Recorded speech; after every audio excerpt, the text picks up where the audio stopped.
One day, as I was preparing dinner in the kitchen, I heard a strange noise from my daughter. "Mom, oh no, this can't be," she exclaimed. I quickly turned off the stove and rushed to the dining table where she was sitting. "What on earth is this?" I gasped in shock. To my surprise, there was a wiretap device on the table. Who could have done this, and why? "My name is Gwen, a 37-year-old housewife. I live with my husband, Oscar, and our daughter, Lynn." "Mom, hurry up," Lynn urged. Okay, just a second," I replied, trying to calm my nerves. Lynn is a 10-year-old elementary schooler who loves swimming and never misses her weekly lessons. Watching her grow into a kind and cheerful girl fills me with joy. The three of us, my daughter, my husband, and I, get along very well and live happily together. But life isn't without its challenges. Our main problem isn't with each other, but with my husband's mother, my mother-in-law. She and my father-in-law live just a 15-minute walk from our house. My mother-in-law dotes on her son and has always been uncomfortable with the idea of him not living by her side. At one point, she insisted that we move in with her. She was relentless, but I was determined to maintain our family's independence. My husband, fed up with her constant interference, told her firmly that we couldn't live with her. However, my mother-in-law didn't give up easily and repeatedly insisted on moving in with us. To appease her, we eventually compromised by moving into a house within walking distance of hers. My father-in-law helped convince her, and for a while, things settled down. Even though we lived nearby, my mother-in-law continued to intrude on our lives. During the holiday season, we always had to visit her because of the proximity. Despite my husband and I trying to maintain our distance, she would use the neighbors to pressure us. "Why don't you take care of your mother? Your wife isn't doing her duty. Your mother is in pain, and she went through so much to give birth to you. As the eldest son, it's your responsibility to care for your parents," they would say, echoing her sentiments. Each time, we ended up having to go to her house to keep the peace. I wish she would be as kind to me as she was to her son, but she saw me as an enemy. Every time I saw her, she would pick on me. "When you're feeding Oscar such terrible food. I can't believe it. I feel sorry for him. I wish I could cook for him every day," she would sneer. "Mom, how can you say such things?" "Stop it." My husband would always defend me, but her persistence never waned. "How can it be that you've been married for 2 years and still haven't had a baby, Gwen? I think you might be infertile," she once said, shocking me with her cruelty. Even my husband was furious. "Mom, enough. We're not in a rush. Besides, having a child is a blessing, not something you can force. Don't assume Gwen is infertile based on your feelings. It could just as easily be me," he retorted, with my father-in-law backing him up. "Oscar's right. You can't predict when you'll be blessed with a child. Don't look down on Gwen just because you had a baby early," my father-in-law added. My mother-in-law finally calmed down after their intervention, but the peace was short-lived. Soon enough, she resumed her bullying. When our daughter was finally born, my father-in-law was overjoyed to welcome his first granddaughter. I hoped that having a grandchild would soften my mother-in-law's attitude, but her reaction was far from what I expected. "What? It's not a boy? Are you kidding me? It's your duty to give birth to a boy since you married the eldest son," she complained, completely disregarding the joy of the occasion. After all the pressure she had put on us to have a child, she now had the audacity to complain because our baby wasn't a boy. My husband and father-in-law were equally appalled by her behavior. It became clear that she simply disliked everything about me. As our daughter grew, my mother-in-law showed little affection for her, and Lynn, even as a child, sensed that her grandmother didn't like her. As a result, she became attached only to her grandfather.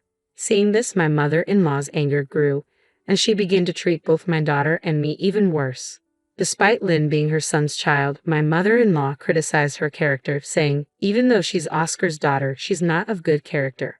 The situation was heartbreaking, and I wondered how much longer we could endure her relentless negativity. I wondered if she was insinuating that Lynn only inherited my worst traits, or worse, that Lynn wasn't even Oscar's child. That was the final straw. "Please don't make such accusations," I snapped at my mother-in-law. "Lynn is Oscar's and mine. What kind of nerve do you have to say something like that?" "Oh, you're getting upset like that because you're hiding something, aren't you?" she sneered, as if enjoying my anger. "Stop it," I shouted. "You've gone too far. We're leaving." My father-in-law was out shopping, and Oscar was in the other room on a work call. I quickly got Lynn ready, put on her shoes, and headed to the door. When Oscar noticed us leaving, he came over, surprised. "What's going on? What's the matter?" "I'm sick and tired of your mother's horrible attitude," I replied, my voice shaking with frustration. "Did Mom say something again?" She started questioning if Lynn is really yours. "What?" She said. "What?" His face turned red with anger, and he called out to his mother. "Mom, are you serious? How can you say such a thing?" But she didn't even flinch. I just said what I thought. "Oscar and Lynn don't look alike." "Are you kidding me? We're leaving and we're never coming back." Oscar grabbed his things, put on his shoes, and we left the house, heading home in silence. "That was ugly," he finally said as we got inside. "How insane is she? Does she have any morals at all?" I sighed. "Lynn's just entering a sensitive age. It's terrible that your mother would say such disgusting things, planting negative thoughts in her head." A little later, my father-in-law called Oscar, asking why we left. When Oscar explained what happened, his father was appalled and promised to give my mother-in-law a stern talking to. But despite their anger, my mother-in-law never stopped bullying me. I was sure she'd continue to find ways to annoy both me and Lynn. One evening, Oscar turned to me and said, "Let's stop going to my parents' house." "What? But what about the neighbors? They'll start saying things again, telling us to be good to your mother." "Then ignore them. The neighbors are just strangers. We don't need to care about their opinions." He was right, and I felt reassured. My mother-in-law might be good at manipulating the neighbors, but as Oscar said, we just needed to ignore them. We used to feel guilty every time one of the neighbors criticized us, but now I didn't care what the outside world thought. We were united as a family, and that was all that mattered. After that, we stopped visiting my in-laws. My mother-in-law tried contacting Oscar, asking why we hadn't come over, but we stood firm. We were done letting her control our lives. I couldn't fathom how she even managed to contact him like that in the first place. Did she not realize she was the cause of all this? Or did she simply want to see her son, knowing full well she was doing the worst possible thing? Regardless, we were resolute. We would never go to my in-laws' house again, and we certainly wouldn't allow my mother-in-law to come to ours. As we started living like this, the neighbors began to meddle, offering their unsolicited opinions. But I didn't pay them any attention anymore. I would politely thank them for their concern and pretend to listen, but inside, I was completely indifferent. Thanks to this newfound distance, we were finally able to live peacefully for a while. My daughter no longer had to see her mean grandmother, and she seemed happier every day. I found myself wishing we had cut ties with my mother-in-law much sooner. By the way, my father-in-law never did anything wrong, so we still met him for dinner occasionally without my mother-in-law's knowledge. My daughter adored her grandfather and loved these dinners with him. We were enjoying our lives and spending happy days together. But then something unexpected happened. One day, as I was preparing dinner in the kitchen, I suddenly heard my daughter make a startled noise. I wondered what she was up to, but I was in the middle of cooking and couldn't step away. I decided I'd ask her about it later. "Mom, I can't get it off," she called out, sounding surprised. "What's going on, honey?" "Come see this. Hurry. I'm putting the pot on the stove. Just give me a moment." "Please, just come," she insisted. Sensing her urgency, I turned off the stove and hurried over to the dining table. What is this?" To my shock, there was a wiretap sitting right there. "Who did this, and why?" I whispered. "Mom, this can't be happening." My daughter was starting to panic. Quickly, I covered her mouth and typed a message on my phone. "Don't say anything. We don't know who might be listening." She nodded silently, understating the gravity of the situation. There might be other wiretaps in the house, and we had to be careful. I stepped outside and called the police. When they arrived and conducted a thorough search of the house, I learned something truly shocking.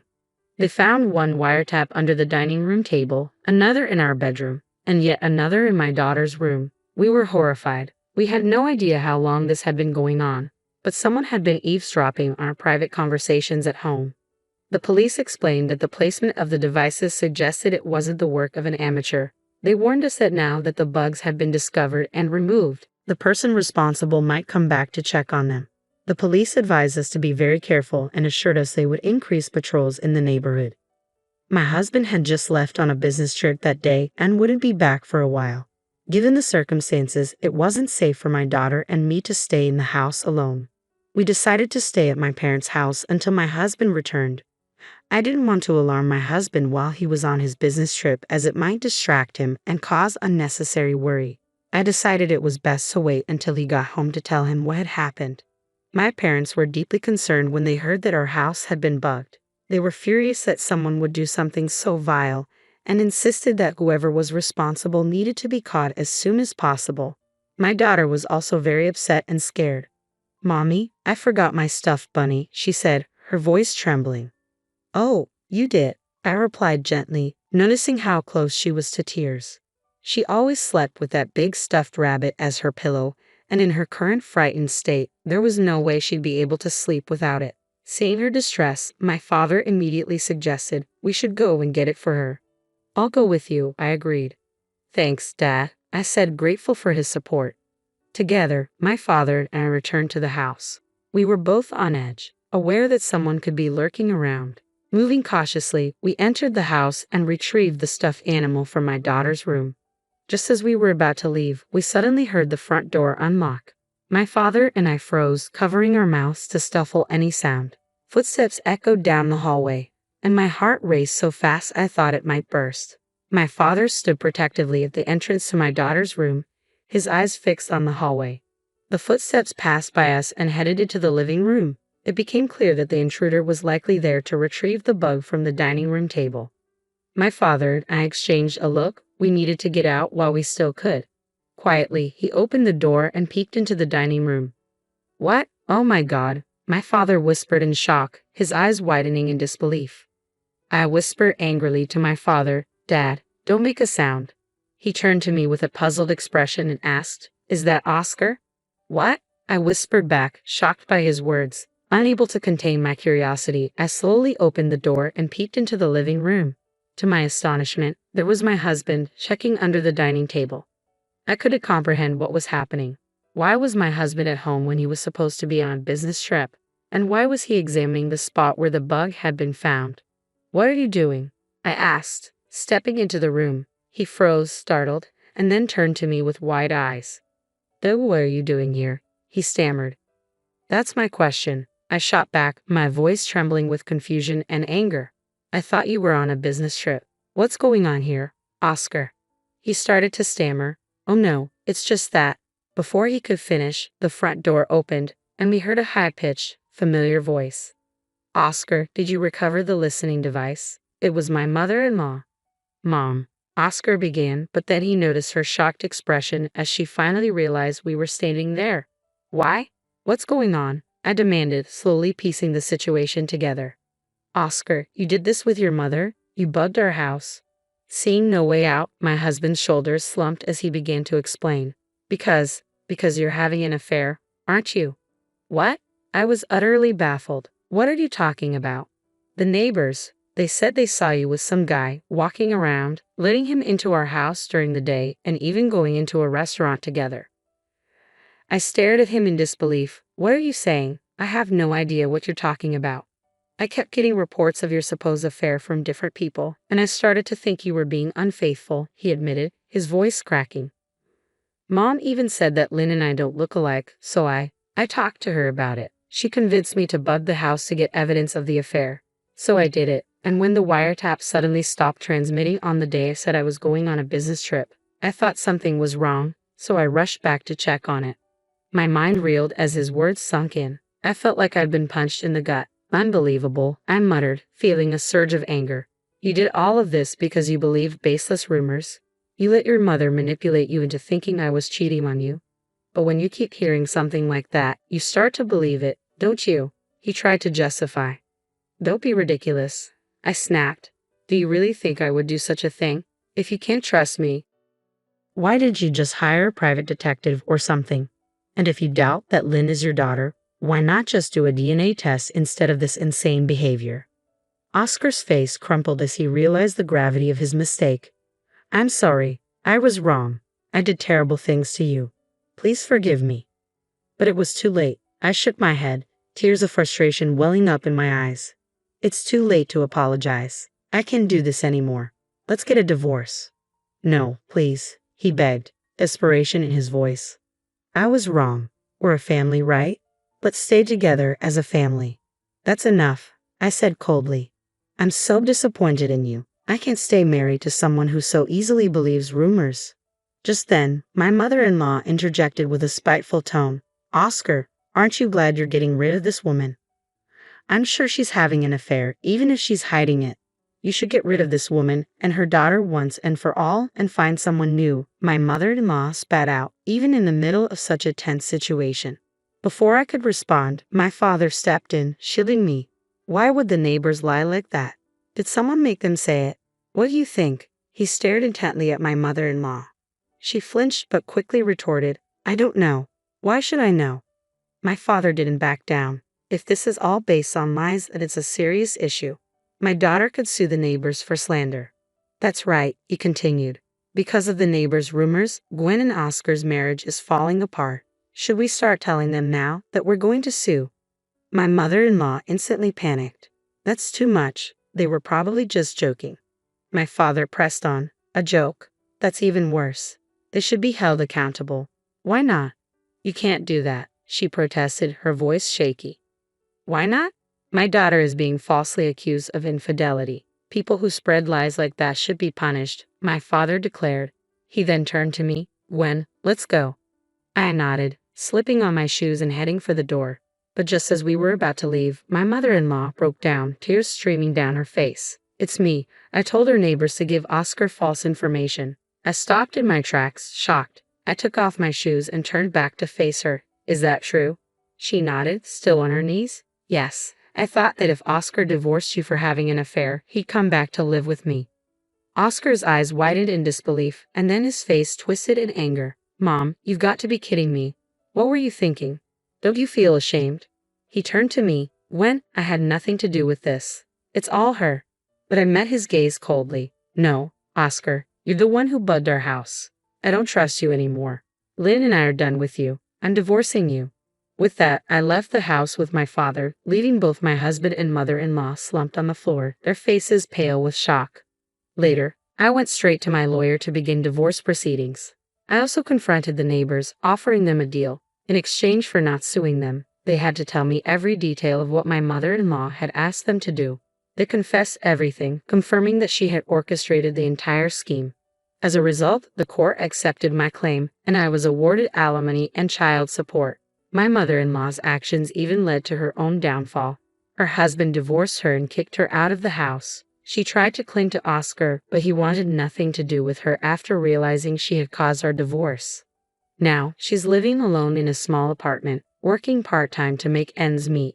As for me, I got a new job and started working full-time. My parents helped me take care of Lynn, who has moved on from her father and is putting all her energy into swimming, something she's loved for a long time. I'm determined to work hard and build a good life for her, focusing on what matters most, her happiness and well-being.